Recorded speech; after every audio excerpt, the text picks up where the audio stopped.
The FDA is also taking steps to approve a new brand of a life-saving drug. Naloxone is used to reverse the effects of opioid overdoses, and it's become more available to the public in recent years. A Carle doctor says as of early December, their Aero ambulance team gave it out 327 times in 2022. Scarlett O'Hara with us now. Scarlett, more of this drug may be on pharmacy shelves soon.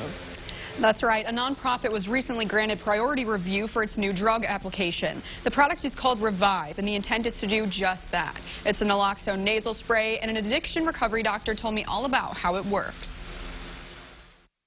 Because the overdose rate is so high throughout the country, any individual who is found down and unresponsive should be considered an opioid overdose until proven otherwise. That's why doctors like James Basanti are working to get more naloxone into the community, something he calls an essential tool in the fight against the opioid epidemic. It will immediately bump that opioid off the receptor in that person's central nervous system, and it will revive the individual. As opioid overdose cases have risen over the years, so has the use of the emergency drug under names like Narcan. I can't even guess how many lives we've saved with it. Fire departments and police departments carry it, and Battalion Chief John Hawking in Champaign says they need to administer Narcan far too often. Now that people are able to get it over the counter, will hopefully help with some of the accidental overdoses for people who are just on pain meds and things like that. Basanti says a standing order was created in 2017 to grant anyone access to naloxone,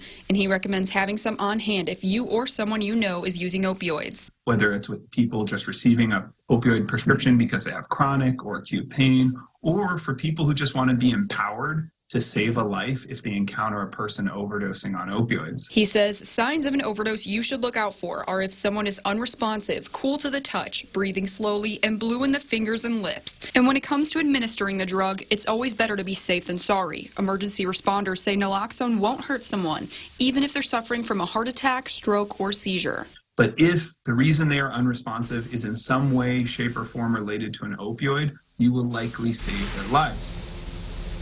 But experts say some opioids are so strong that patients will require multiple doses of naloxone to respond. That's why it's also important to call 911 even if you give the drug to someone experiencing an overdose. Jessica? Scarlett, thank you. If you're looking for naloxone, there are several places you can get it. The Champaign-Urbana Public Health District offers the drug free to those who attend a brief training. If you're a U of I student, you can access it through the McKinley Health Center. Otherwise, your healthcare provider can help.